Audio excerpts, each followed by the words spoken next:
Баршаңызға қайырлы күн, менің каналыма қош келдіңіздер. Бүгін сіздермен өте нәзік, дәмді болып жасалатын Рафаэлло тортының рецептімен бөлісемін. Дәмі дәл Рафаэлло конфеттеріндей болып шығады. Видеоның соңына дейін менімен бірге болыңыздар. Алдымен біз корждарын жасап аламыз. Корждарына бізге шекер қажет және де жұмыртқа. Екеуін ақ массаға енгенше миксермен араластырамыз.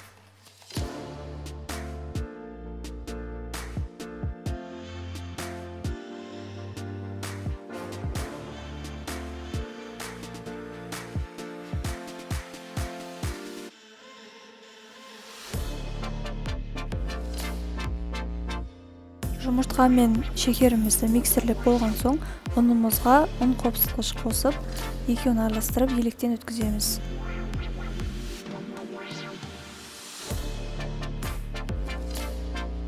Еріген сары майымызды қосып, барлық массаны біркелкі болғанша қамыр илейміз.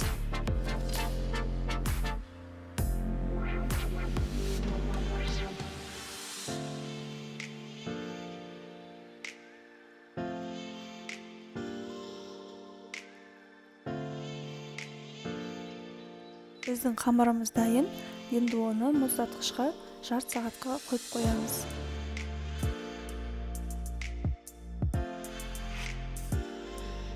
Корждарды пісірмес бұрын мен қамырды таразға тартып алдым.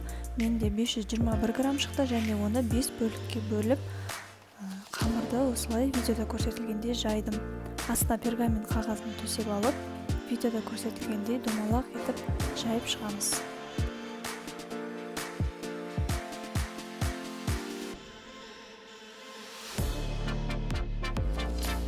Осылай дөңгелек формада қамырымызды кесіп аламыз және де қызып тұрған пеште 180 градуста 10-15 минут аралығында пісіріп аламыз.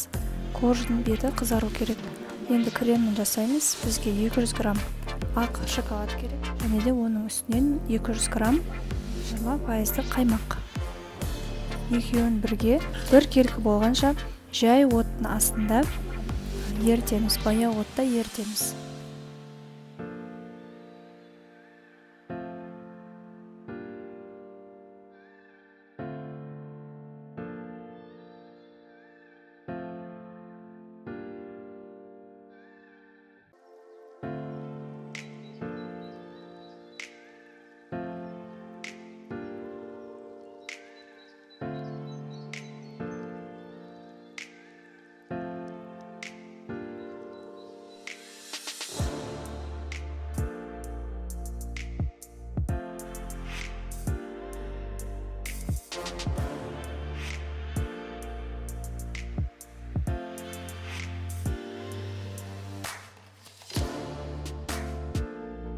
Біздің шоколадты қаймақты массамыз осындай сұйық болып шығу керек.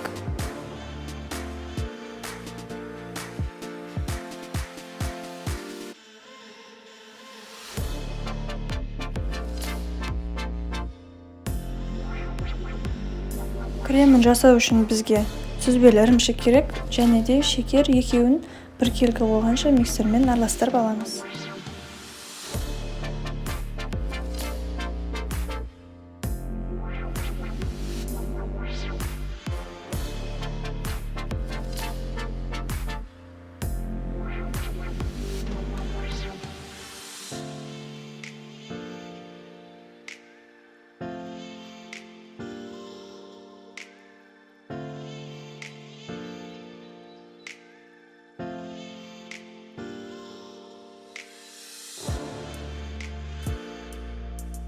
Сүзбелі ірімшік пен шекеріміздің үстінен 33%-35% клейге құйып, миксермен қоюланғанша араластырамыз.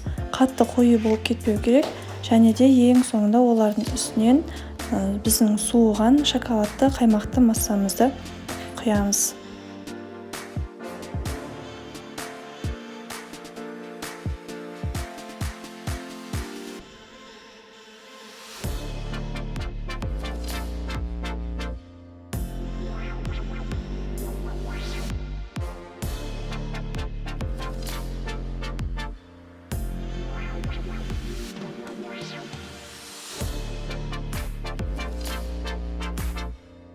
Крем дайын болды және ең соңында 2 ас қасық кокос стружкасын қосып, тағы да миксермен араластырамыз.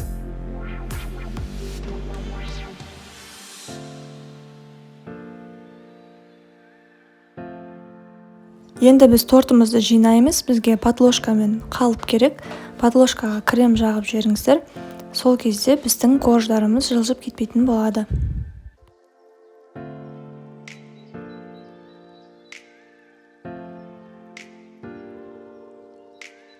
Коржымыздың үстінен 3 немесе 4 ас қасық крем қосамыз.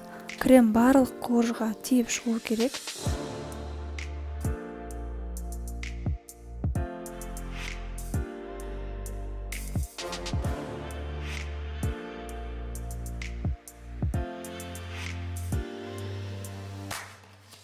Тортымызды осылай крем және корж екеуін кезек-кезек етіп отырып жинап шығамыз.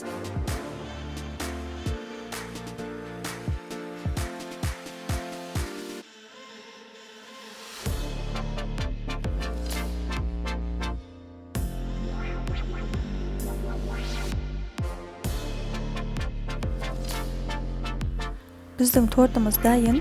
Кремдерін біркелкі етіп жағып шығу ғана қалды. Және де бортиктарына крем жағуды ұмытпаңыздар.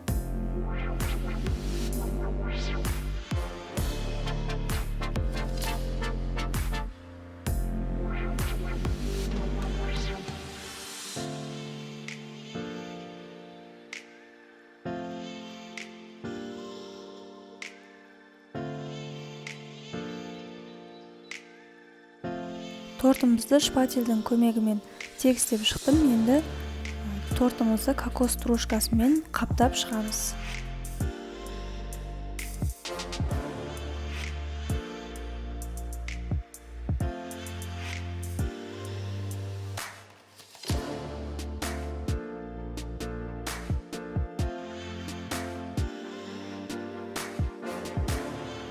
Әсемдеу үшін мен Рафаэлло конфеттерін пайдаландым.